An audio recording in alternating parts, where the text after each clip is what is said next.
we see what happened with PnB Rock, and we see Man, what so sad. He's Dolph, such a we see nostalgic what Pop Smoke. What's going on?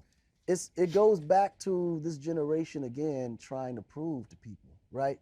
So you get to the position where, okay, it's one thing to acknowledge the fact that there's people out there starving and Yes, struggling, yes, but it's another thing to know it and flash it in their face Mm-hmm. and make them feel as if they're less than what they or what they should be, right? Mm-hmm. So if you're utilizing someone else's environment to profit, Mm-hmm.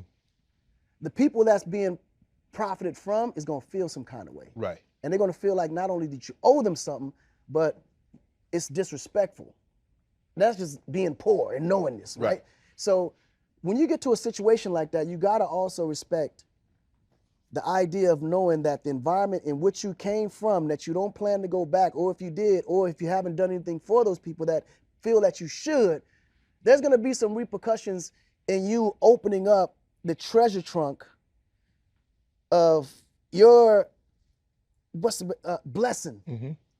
Because unfortunately, our people as black people, we just believe We're owed something. we You owe made it from something. here. You got to bring it back. But even look at And- Nipsey. Nipsey was giving back to his community. He's He still giving did back, it. and it still happens because that jealousy, man. We have this That's what envy it- that it's this. Why are it's, we on the community that's like that? It's not like that in other communities. It really They isn't. not feel like they're owed something. It really I mean, isn't. because now I gotta drive a beat up truck, or I gotta dress down because I'm afraid somebody gonna see something and be mad at me because I bust my ass to make it out, and now you jealous because I got on some designer, or I got a little chain, or I drive a nice car. Right. You like, bro, you owe me, break me off. Nah, get up Right. and go to work. I'm not saying everybody's not gonna make millions of dollars. Right. But you can do something. You shouldn't feel like, well, I'm gonna take it from you.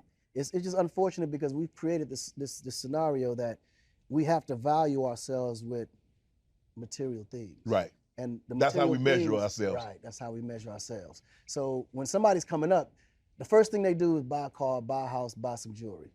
Right. So and then it's a saying, okay, you gotta look like money to make money. Right. Half the time we fake it until we make it.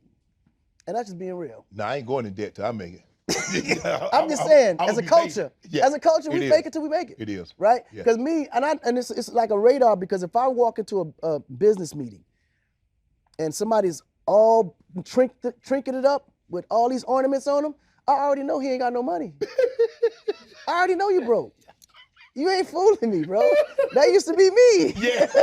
Hell nothing. Up top, now I'm tuned out already. Right. Because like, why do you have to do all that? Right. If you're successful, just come show me present what you got to Present it, yeah. present and sell it. Yeah. But all the extra this All trying that, to all that the- other stuff the you got Jedi on ain't got mind to do trick. with what's on that paper.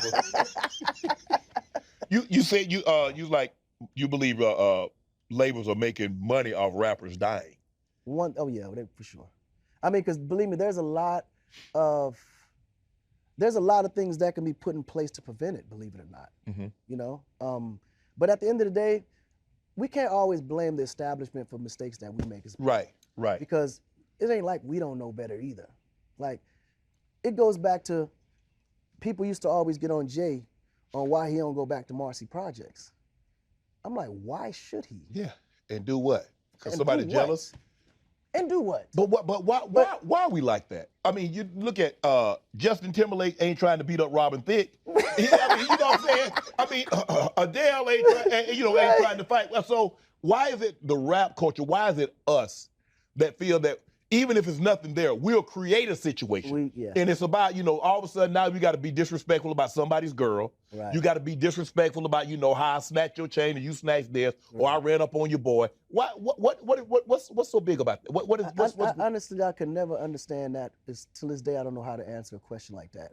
It's just our mentality has been so twisted and distorted, and just history of just being manipulated by each other. And then we don't have trust amongst each other. So it's hard for us to come together and create anything great, because there's always going to be this, he got more than I did, or why should he be in that position when I created or established this.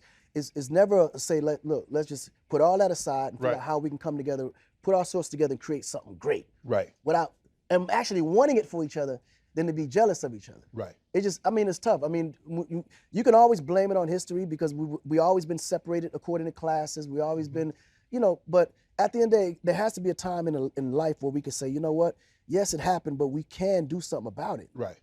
But when do you get tired enough to say, let's just stop talking and protesting and just and let actions actually allow us to come together and create something great? It says, Fat Joe says he believes rappers are an endangered species. You believe that? 1,000%. I mean, it's a new rapper dying every week. It's the most dangerous occupation in the world right now. Did this start with the Biggie and Tupac beef? Because I don't remember. Look, I remember when LL and Kool Moe Dee had it right back. I use that as an example all the time. I remember LL, and it was all on wax. That's all it was. LL wasn't trying to roll up on Mo. Right. Kool Moe Dee wasn't trying to roll up on him. Right. And we just, it was just, lip sparring at its finest. It was rap. And then, rap was built on battling. And then somehow Tupac and Biggie, and it escalated to that level, and we hadn't looked back since. Yeah. It's unfortunate because a lot of the gangsters are very emotional. They're the most emotional people on the planet. And most of them was raised by their mother or their grandmothers. Mm-hmm. Their father figures weren't a part of their lives. So the man side of them that would take a joke ain't there. Because the father wasn't there to show, okay, as a man, your skin should be as tough as leather. Little words should never affect you. Right. To the point now, I mean, because of me being raised more from my African side of my family, it's like, okay, you get it. Because it's just a different level of a responsibility that the man, owns. Today, the man of the house will easily tell you, well, that ain't my responsibility. Or matter of fact, he's not a role model. Mm-hmm. You got famous people that says, I'm not a role model. That's not my, responsibility. Right. Okay, then whose responsibility is it? Right. If the kids are looking up to you. Right. It's not a choice. This comes with the territory. Once you become successful and you're in a position where you actually influence people, that's your role towards God to say, man, he put me in this position for a reason. It ain't just for me to focus on myself and tell everybody or show everybody how hot I am. I got to actually be some kind of use to the environment and to the population to say, okay, cool, I have to lead by example. Because what I do, kids are watching this and going to want to do the same thing. And you got to keep that in mind. Right. You know what to do. Hit the subscribe button and become an official member of Club Shay Shay, where we do something before two something.